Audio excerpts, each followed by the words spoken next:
entre ellos la jornada, para hablar un poco de esto.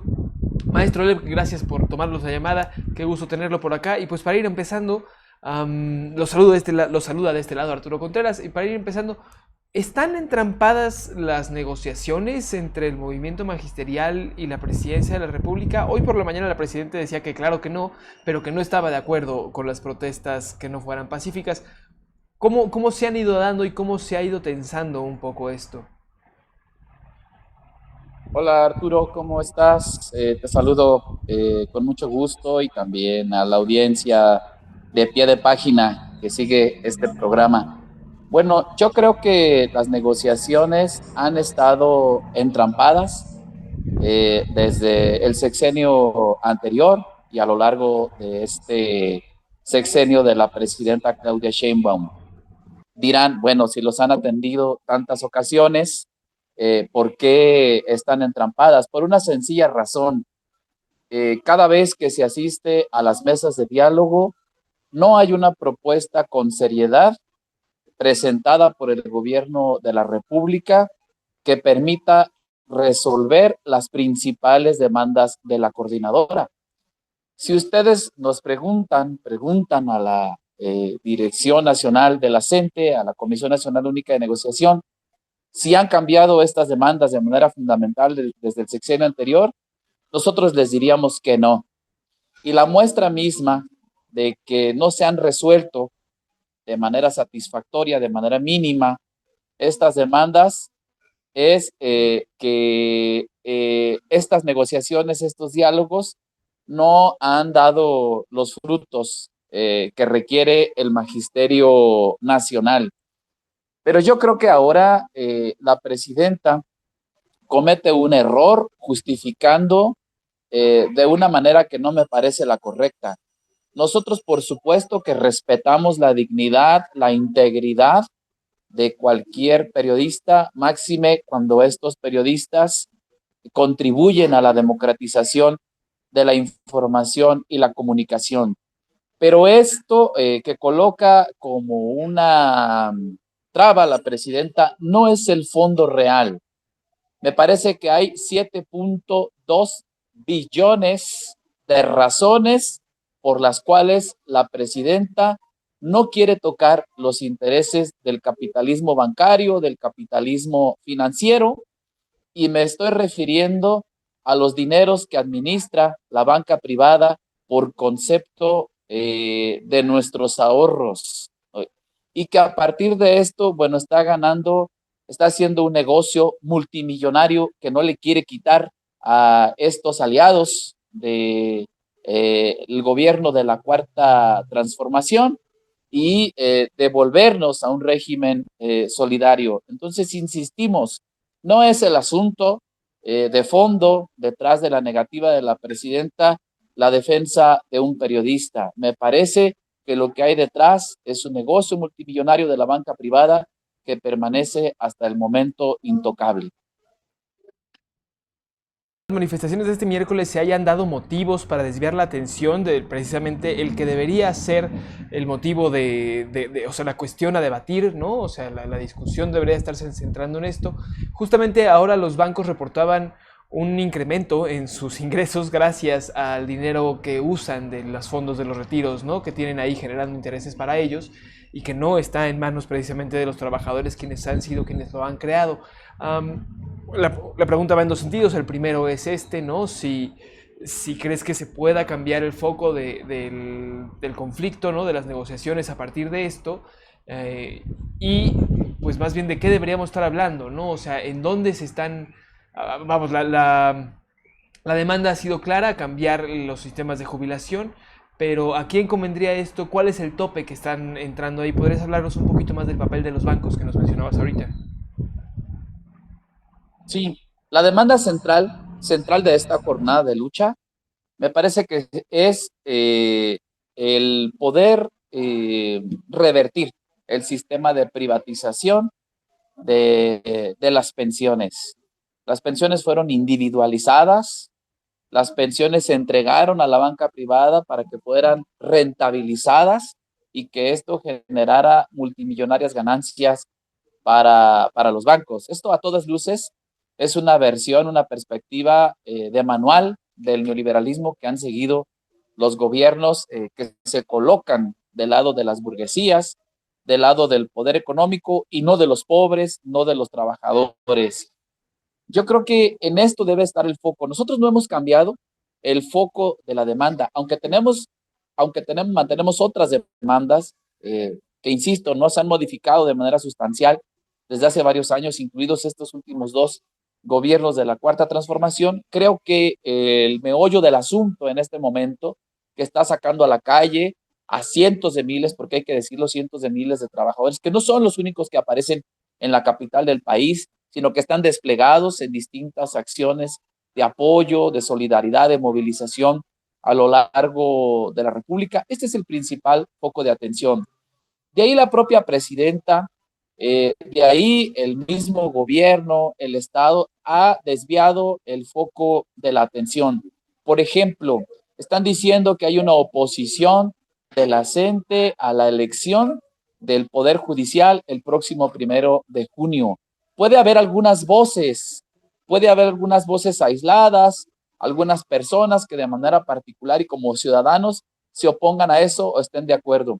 Pero no hay una posición oficial, no hay una discusión en este momento donde la gente haya decidido boicotear o de alguna manera la elección del Poder Judicial para el primero de junio.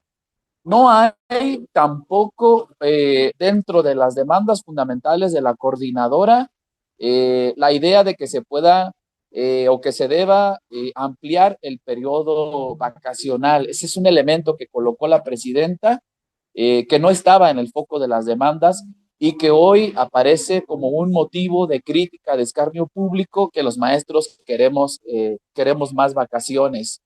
Y por otra parte, no hay tampoco ninguna relación de la CENTE con las propuestas y los sectores de la derecha, particularmente con los voceros del neofascismo en nuestro país, ¿no?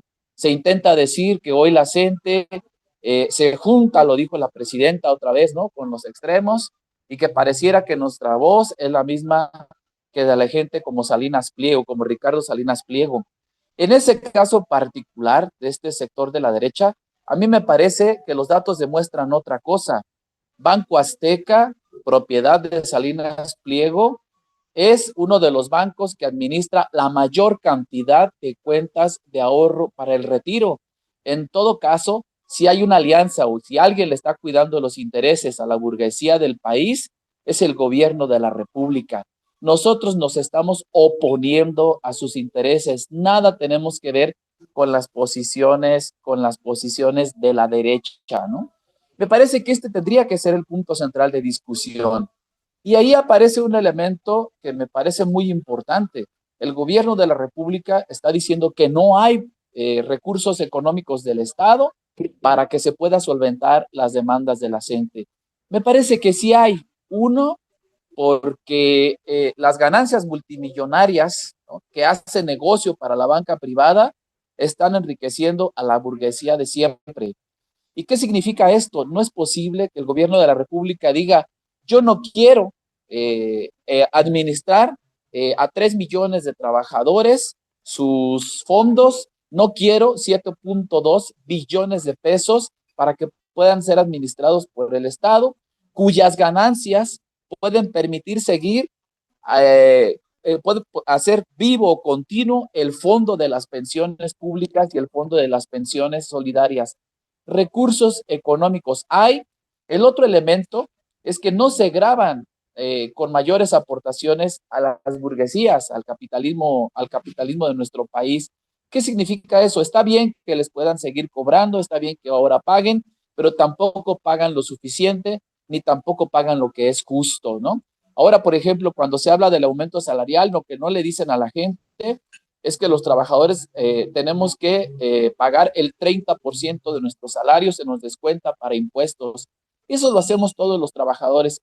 Sin embargo, las aportaciones que está haciendo por concepto de impuestos la iniciativa privada son básicamente las mismas que está haciendo cualquier trabajador.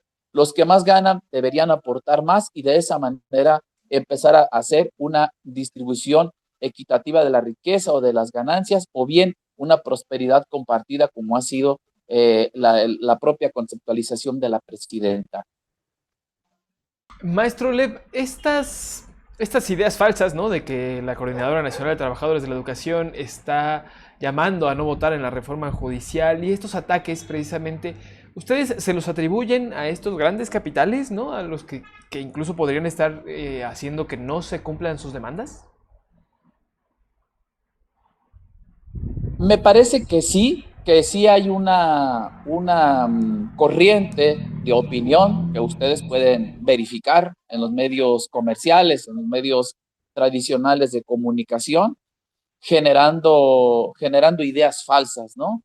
Pero también hay una corriente dentro del propio gobierno y dentro de la alianza partidista que los llevó a ostentar el poder político, en la que se está reproduciendo una narrativa de odio contra los trabajadores y las trabajadoras de la educación. Por ejemplo, yo tengo ubicado un ex candidato o un aspirante a una candidatura del partido de Morena, que hoy nos llama gusanos, asimilándose a esta noción de quienes denostan o quienes son opositoras del proceso de la revolución cubana, haciendo creer como si este gobierno estuviera en un proceso revolucionario y nosotros somos los sectores renegados y conservadores de las grandes transformaciones que hay. Y hoy nos llama gusanos, hoy nos llama que somos parte de la derecha, hoy nos llama los sectores delincuenciales, ¿no? Que estamos contribuyendo a desestabilizar al país.